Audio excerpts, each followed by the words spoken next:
За ингээ Марс цагийн сайтаас бэлтгэн хүрээдэг бэлэг нэвтрүүлгийн маань нэгэн дугаар эхэлж байна. За өнөөдөр бол бас нэгэн онцгой эрхэм хүндтэй хүнд ирүүлсэн мэржгийг бид одоо уламжлахаар ирсэн байна. За эдгээр өдрүүд бол Дорн аймагт маань халх голын дайны одоо ялалтын 85 жилийн өргөн дэлгэрэлтэд тэмдэглэн өнгөрүүлж байгаа. За тэгэхээр Дөнгөс сая хөгжим драмын театрт ялалтын баяр зориулсан баярын хурал хүндэтгэлийн тоглолт зохион байгуулагдсан. За баярын хурлын үеэр мэдээж олон хүндтэй хүмүүсийн шагнасны нэг нь 1945 оны чөлөөлөх тайнд оролцож явсан Ахмад Дайчин, Дорн аймгийн уугуул, Яран пилийн өсөхгүй маань Цэргийн гавьяаны улаан түгийн одонгоор ингрэмласан ийм баяр төлөв болсон. Ингээд бид нэр өөр хүүхдүүд болон гэр бүлийнхнийхэн зүгээс ажлыг уламжлах гэж байна.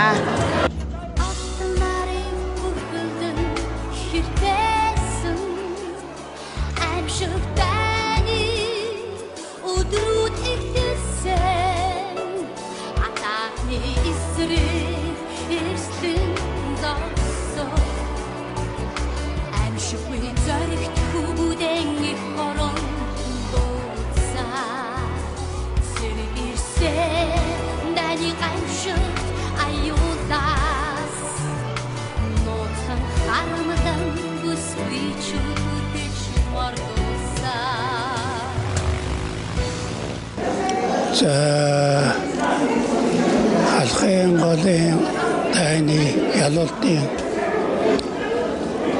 баярын цагтаа алан манчлыг зөвшөөрөж та хүмүүс бүх ардманд өндөр их амжилт аз жаргал сайн баяруудыг хүсэн өрөөё. За би 1942 онд ардын зэрэгтэй асал зэрэгтэй татагдсан байшинтын далтгаа тийст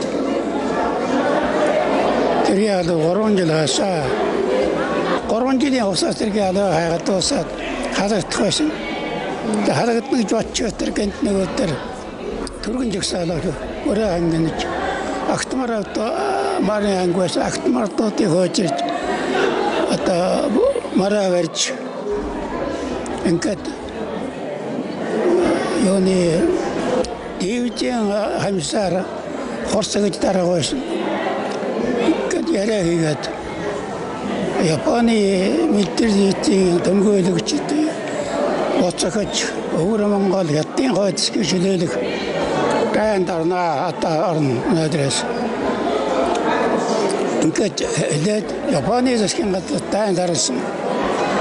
Таавхан одоо айлтанд итгэвтэй оролцож өөрийн болоод ардмынхаа төлөө одоо зоригтой бааталгаар зоригоорлогоо тэмцэж дайсныг боцоогож хэй таахын дөрөж байна орэй гэж одоо хүүхдүүдэд яг эхорна ватан хамгаалахад зориг гаргаж яндрын асуудал арахгүй одоо эхорна хамгаалахад итгэвтэй оролцож Монголын хэлэг хязгаарыг хамгаалахад итгэвтэй оролцож явахыг л одоо уриалж байна да. Ингээд маань сайхан цагтаа ажил хөдөлмөрийг одоо өнөө хийж явахыг л одоо ярьж байна. Сайхан тайван цагт.